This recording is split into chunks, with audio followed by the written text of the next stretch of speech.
Hello guys, dito na naman tayo guys, no. Dito may nakita tayo ditong kakaiba sa itong napakalaking baliti na ito. Ay no, anong tawag ng kahoy na to? Napakalaki po. So nakakita tayo ng hukay diyan mismo sa unahan yan. So titingnan natin tong tama ba yung hukay nila. So tingnan natin tong bato guys, oh. Tong bato na ito. Talagang sinadyang ikating, ginawa ito ng sign, no? Tingnan niyo, yan, pointer. Ito sa dulo ng pointer niya may butas. Yan po ay ulo guys, yan po ay ulo, pointer po niya. Tapos tingnan niyo yung itsura ng bato. Tingnan natin sa paligid, oh. Yan po yung normal dito. Tapos ito talaga sa kabilang side niya yung ginawang sign. Yan, oh. Itong mga sign na yan. Tapos guys, yan pag binvisualize natin, yan po ay isang kanji, no? Kanji, meaning po niyan ay treasure is here, no? Yan, pointer yan, no? Yan, tatama yan dito sa counter sign na ito na slash. Talagang sinadyang kinating. Yan, oh. Dalawang butas sa taas, tas slash. Ang slash nya galing sa malaki papunta sa maliit. So sundin natin yung maliit guys, no? So ikot tayo dito banda. So meron tong bato na ito, napakalaki. So pagdating dito sa likuran niya may hukay. Ito guys, oh, may hukay. Tapos yun yung mga nahukay nilang lupa. Ito hukay. No, ano kaya meron dito? No? Nakuha kaya sila? Hindi ko alam kasi guys kung kaninong trabaho ito.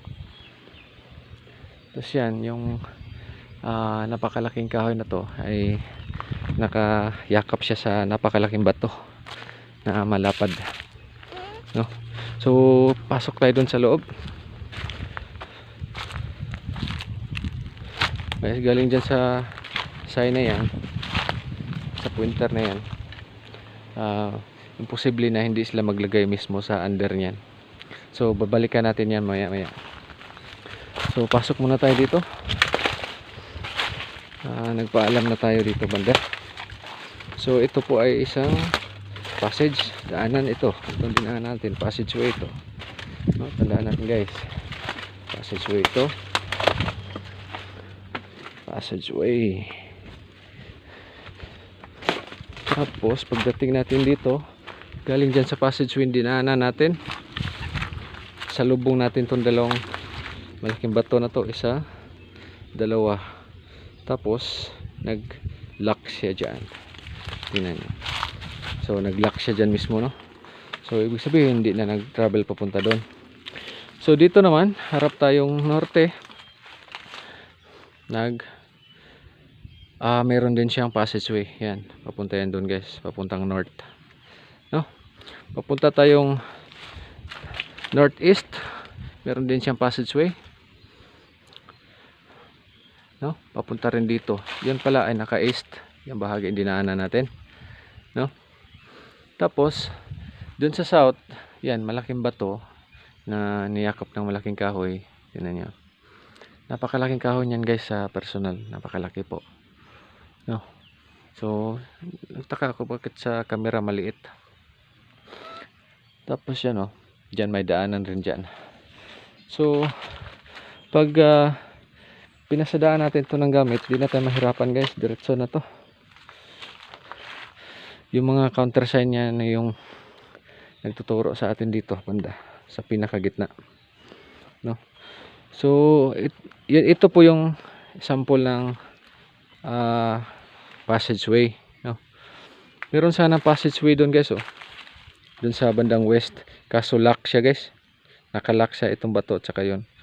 So ibig sabihin hindi siya lumagpas dyan, no? So dito sa north, may passageway. Northeast, may passageway. Pinaka-east, pinakasilangan, pinakamalaking tawag nito, daanan, passage, no? So siguro eksakto anong oras kaya talagang tatama dito ang araw. So pag inanggol natin siya, yun dito, yan papunta dito, yan diretso yan dito. So dito sa gitna, i-try natin, baka gagalaw guys.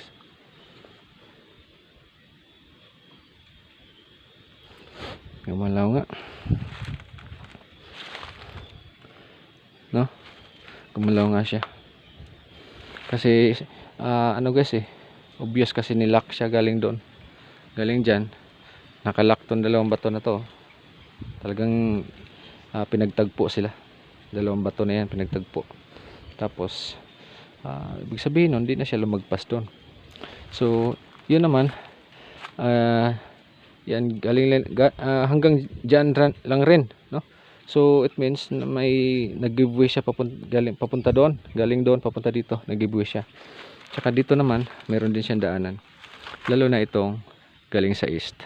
So ito yung pinaka digging spot na niya.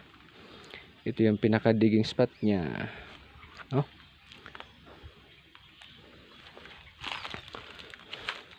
So ang ganda po ng pagkagawa, talagang ano, sakto sa mga passageway. So ito malamang ito nung unang panahon dito sila nagtago sa gitna guys, kasi napakalaking bato sa palibot, lalo na ito. So siguro no, napakakapal nitong kahoy na to, no, nakakapal ng dahon.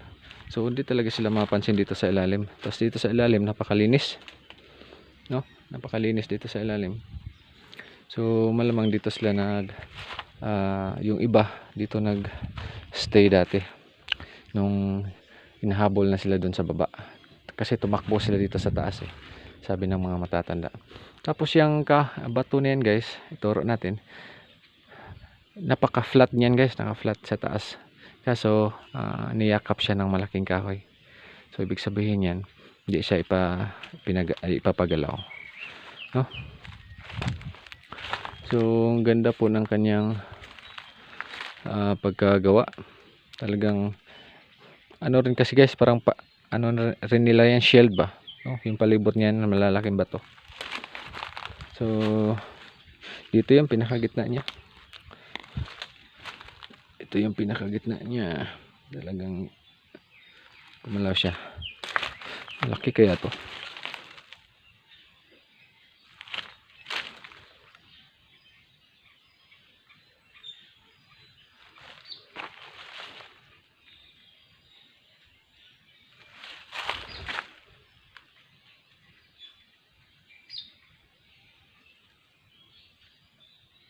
Medyo malaki, parang sinlaki ng box na 1 meter squared, no? Kasi laki siya ng box na 1 meter squared.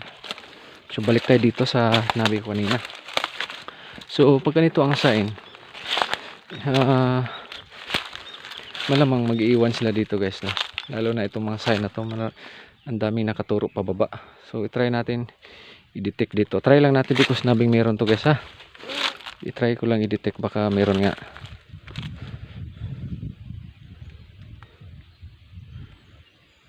So wala siya guys, hindi siya gumalaw. Ito rin.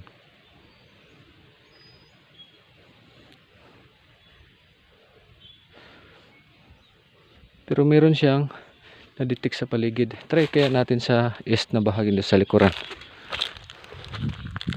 Baka sa likod binaliktad to, kasi may butas guys,